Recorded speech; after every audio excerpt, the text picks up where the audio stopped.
Good morning. Good morning, good morning. Let's see how this is working out this morning. We're back again. It is episode number 17 with Breakfast with Ben and Cheryl. Yes. Your weekly food for thought. Thank you guys for sticking with us. We apparently have had another computer issue this morning. Went to turn on storms again yesterday. When turn it on, just wouldn't boot. So we're back to our laptop. So I do apologize if there's a little bit of if there's some more buffering going on. But thank you so much for joining us this morning. Yes. 2017. If you tuned in last week, our theme of the year is going to be facing fear. Hashtag facing fear. We found that having some sort of hashtag or having a theme for the year has really helped us focus. And that's something we're wanting to continue on this year. Cheryl's going to start us off with our today's quote. Yes. Just because you feel fear doesn't mean you can't do it. Do it afraid. It's from Do It Afraid is what my mentor likes to say. That quote's from Joyce Meyer. That's it's very true in regards to doing it afraid, because you go in blind and you have no idea. Your mind's worked up all these possible scenarios of what it could be, and so doing it afraid is the only way you can really do it. Yeah, and a lot of people, including myself, are afraid of uncertainty, and I found that fear of even success and fear of being something more than I am is scary. I don't know what that looks like, so I don't know if I want to do it. It's that weird fear. Well, and we've had that discussion where Cheryl, as the visionary, is more of that big picture, and so if she'll be pumped about, she'll come up with all these great plans, and then she's like, "Oh, we're gonna get too busy. We can't do that." Yeah, where are we gonna come up with the time? And we've already psyched ourselves out when we haven't even had the opportunity. Right.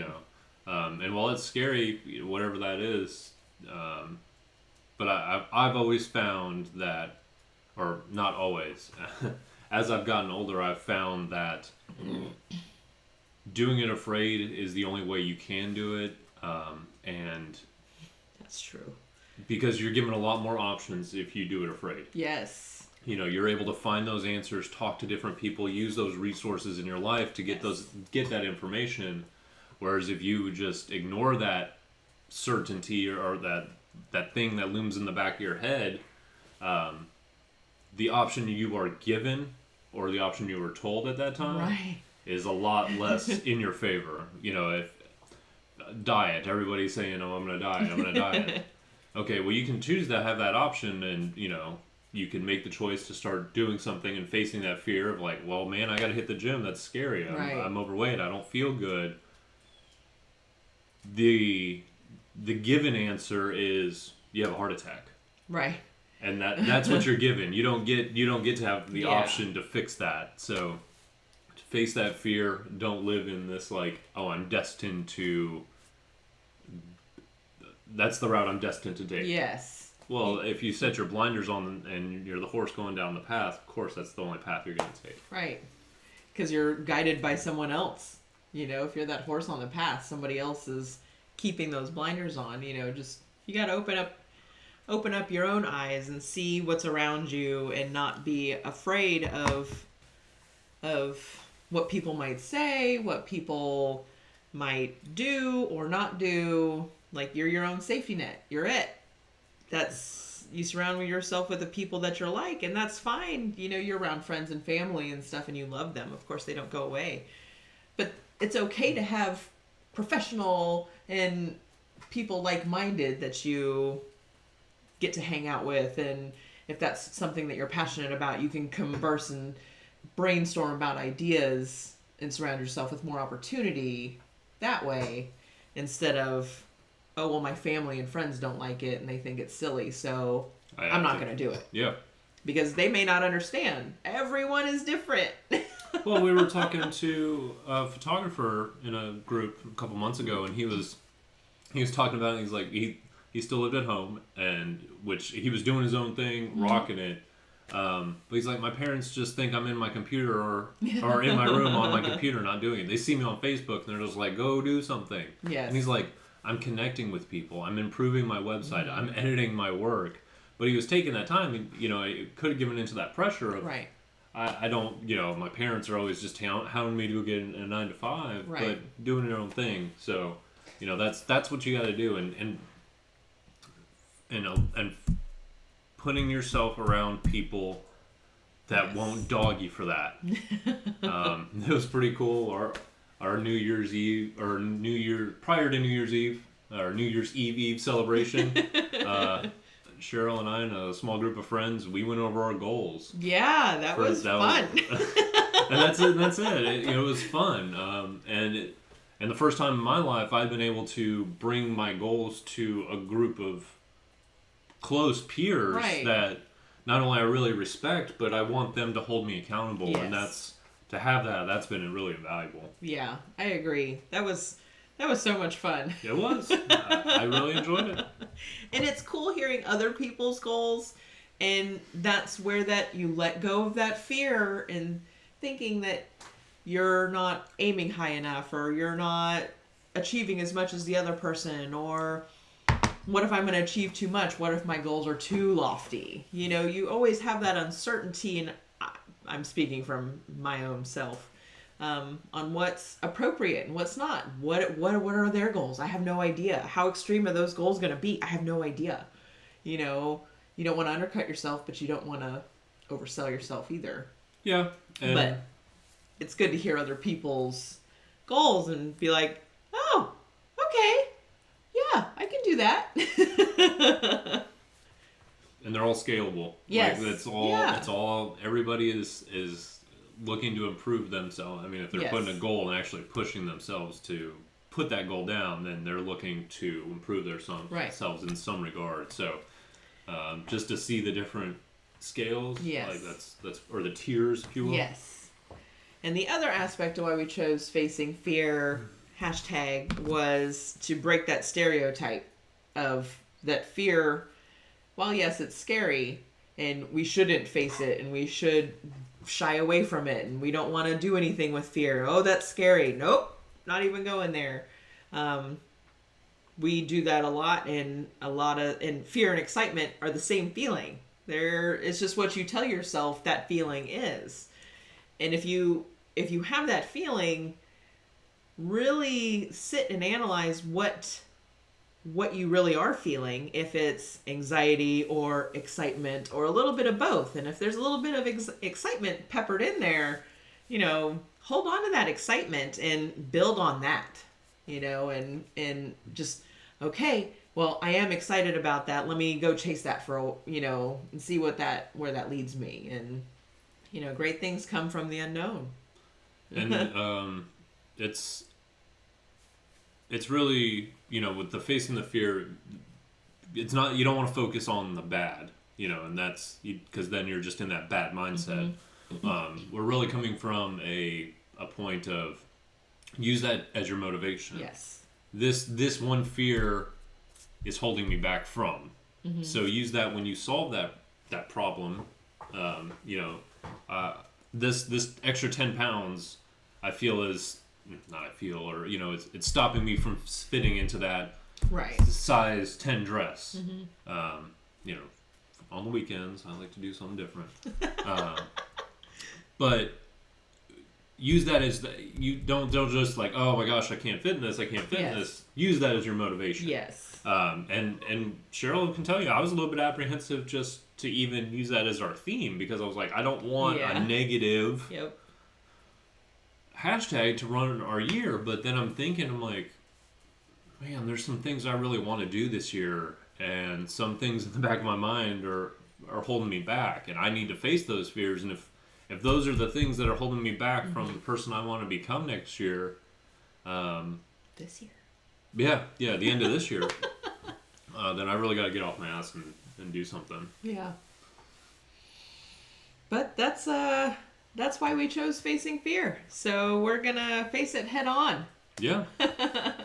We've got some some really good goals. I don't think anything that's really too lofty in terms of business and personal, but it's some things that are important. Yeah, and that we've taken that time this year to really learn what is important. Yes. And had that opportunity.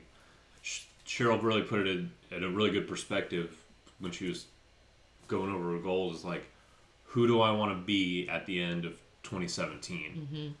And I look at our journey of where we've been from the beginning of this year, and just to see the opportunities we've had and the people we've met, and how completely different our lives have become. Just in a year.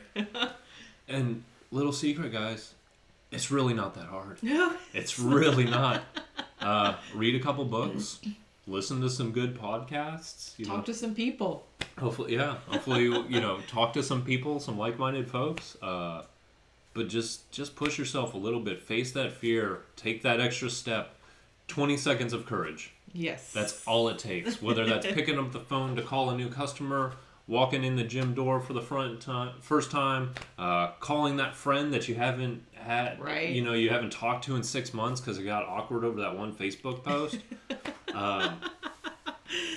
But reach out there, face that fear, because that unknown, it's not worth living in that mindset, in that fear. Right. Yeah, mindset.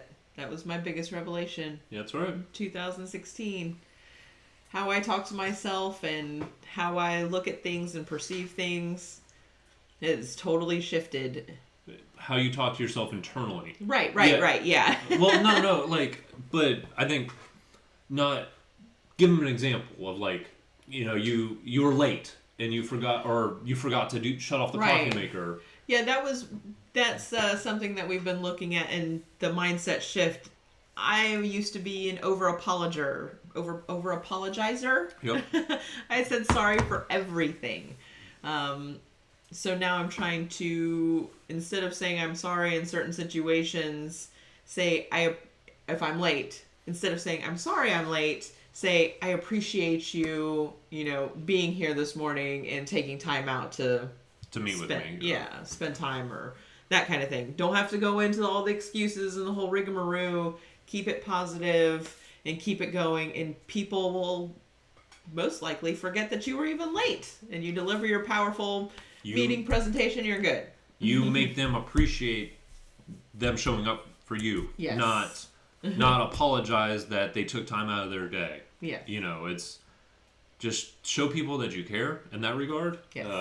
But it's that internal mindset of not walking, oh my gosh, I'm so stupid. I mean, you took the wrong left turn. Yes. That happens to everybody. But if you start your event or you start your meeting off with this apologies, or, I mean, how awkward is it when somebody comes up and, I forgot about this and I just prepared last night. You're like, well, dang, this has been on my calendar for a week and you said you've just prepared for this? So don't walk in there with that mindset of beating yourself up and changing that mindset. Right. Yeah, that's face fear. 2017 gonna be a fun year. I'm really excited to see what 2017 is going to bring. Yes. It was a really, really cool 2016, and just because we passed the sun one more time doesn't mean that we don't have a lot of things to do. Yep. It's all the same. So now that we're over that, we had break. Most everyone was closed for the last week and enjoying family time and that kind of thing. And I think that was one of our biggest struggles were we need answers, but nobody's open. We want to talk to people, but nobody's open. And it's just like, what do I do? Because we love what we do. So we've what do we focus on? We focus on a lot of in the business stuff and on the business stuff, not in the business stuff. Just updating and freshening up our customer journeys. That's right. I'm going to, real quick before I go into mine, Megan, Michael up there. Fear has kept me from a lot of opportunities. Recently faced that fear again, only to have it lead to something amazing. And yeah, it wasn't that hard. True story. And that's it. But I'll tell you, you probably put yourself through so much mental anguish preparing. Probably hitting that send button. You were just, I got to do it. No, I can't. I'm going to come back to it. No, let me. Because I tell you, man, we've been there. But taking that step that's awesome, man. And it turned into something amazing. And the worst thing that could have happened, they said no. Well, all right. Yeah. But now you've got that experience. You know that your presentation is that much more polished. Right. Thank you for the opportunity to present this in front of you. I know where I kind of stumbled last time, and I know what I need to refine. So. And don't be afraid to ask the person if you do put a bid in for something, or you do make an ask or proposal, and you don't get it. Don't be afraid to ask why. They're most likely going to tell you why. Yeah, and it's just don't be scared of that. We already had a vendor that my boss had a relationship with. The price wasn't there. Yes. We wanted something cheaper. Yeah. Okay. If you're too expensive, that's not what they wanted. Right. So, dude, rock on. That's awesome. Yeah, I'm so happy for you, man. And that's I know you're killing it up there in Nashville, and follow me on Instagram. I love stuff. Pictures are fantastic. So, are we on our struggles? Well, I went to my struggle because it just kind of flowed, but yeah. I mean, it's a lot of that same lines of wanting to get answers and trying to figure out that customer journey. I think a couple weeks ago I talked about I was in CRM hell, trying to figure out exactly which way to go, and so that has really been my struggle because I feel like. Again, I felt like everything was doing 90% of what I needed it to do. And then I was talking to my mentor this past week, and it was funny because he was talking about software and when he had first started his business, and he's like, make the investment in the software. Purchase something, even though it's a little bit more expensive, but it's something that you can grow into, and 2-3 years down the road, you're not going to have to go through this all again and rescale and all that. Yes. And so while we did... I don't want to say bite off a little bit more. It's a little bit bigger of a monthly commitment. But now everything looks like it's going to be working seamlessly. And that kind of brings me into my big win. We recently bought a 4x3 whiteboard, and I am in love. There's just something about the ability for both of us to be sitting around, eyes on the whiteboard, stand up, let's adjust this, move this, arrows, and it's not just on a piece of paper that you've interpreted and then you flip the page and it's gone. Yeah. It's really helped us kind of map that journey and just interject steps. Yeah. And it doesn't feel too cluttered because you can just erase and clean up. So having that whiteboard, I mean, we've got one that has our schedule and our goals list on it, but just having a free space to just get it out there, that's been my big win. Yeah, my big win was just clearing out more clutter. We cleared out so much clutter, and it was awesome. It is. Just keep on doing it, and it's just slowly weeding out, and it's so freeing, and it just feels so good. And then we watched the minimalism documentary on Netflix over the weekend, and that was kind of an inspiration for us going and cleaning. It was. Everything takes time out of our life. You know, from the littlest shelf that we have to dust to taking care of our pets and animals, to even the clothes we wear. Yep. And so we cut a lot of that stuff out. And I can tell you, like, walking in there, I'm like, I still have too much, I feel. Yeah. But, I've got 5 polo shirts. Mm-hmm. I can't wear more than 5 at a time. I've tried. But it's just having less of that stuff. Yeah. It feels freeing. So that's minimalism. I think that's what it's titled, minimalism. Mm-hmm. On Netflix, it's a documentary from the guys that wrote a book. Yes. About their minimalism journey, and really, really recommend it. It's even if you just cut out a few things. Yes. It's really freeing. Mm-hmm. Got one too. There's something.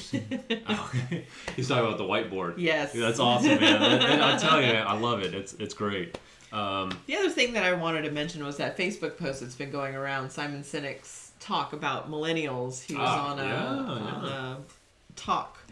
And that was fantastic, just in the sense of in entitlement and how we have so much stuff and we don't feel that disappointment, when we're younger and we get into the real world and it's just like, oh, I don't know what to do. People are telling me no all the time. This is weird. A lot of good insight into that, and just to help shift that mindset a little bit and open eyes to why millennials do what they do or why we do what we do. I consider myself in the millennial generation with a little bit of Gen Y. Yeah, whatever the last one was. Gen X, I think. One thing that I really took away, I've heard segments of that because he's used a little bit of it before, but right. That's about 15 minutes and it's really, really good. It is. One thing I took away from that was when you walk into a meeting, setting your phone on the table, taking your phone and pulling it out of your pocket and setting it on the table. That sets a precedence that everyone else in that room is less important than what you've got going on here. I understand stuff happens. You got to watch your phone. And see, I have the dilemma because I just have nowhere to put it. Yeah, and so don't bring it in. I know, and then that's just it's okay. What do I do? What if there's an emergency? But watch that, because I've had conversations with younger millennials, and I mean, I'm like, hey, up here, because they're focused, they buzz, and and I get stuff happens, but watch that cell phone. It's okay to be away from it for a little while. Well, now you have a watch, so. Yeah, and even then I can silence that, so I'm all right. Next week's episode, we're going to talk about ways on how to start. Thanks to Michael Megan Multimedia. His comment last week really got us thinking in regards to we were talking about setting goals, and he's like, I can plan to death. I'm paraphrasing. I can plan to death. But where do I go? How do I take that first step? And so we're gonna kind of go over some of the things that we've found and tips that we've used to just a whiteboard helps get going. Yes. Recap the quote. Just because you feel fear doesn't mean you can't do it. Do it afraid. Do it afraid. This year is going to be an exciting year, guys. We really appreciate you hanging in with us. Yes. We're really excited to see what 2017 is going to bring. Yes. And it is what you make it. Absolutely. It kind of close out, Cheryl. It's like, I don't think that people set goals on New Year's or resolutions because they already know they're going to fail. Yes. And so they've already copped out of that. But what not a perfect time to make a better you? Yeah. It's a new time. You've got those new goals. You're putting them down every year. So this year, face those fears. Take it one step further. Become a little bit more successful every day. Happy New Year to you, Meg Burke. Excited for all the things 2017 has in store for all of us. It's going to be fun. Absolutely. We really appreciate you guys joining us this week. Thanks, Michael. We will be back next Tuesday, 8 a.m. Central Time for episode number 18. How to start. So you guys have a fantastic rest of the week. Let's hit the ground running now that we're back to work. Yes. And we will talk to you soon.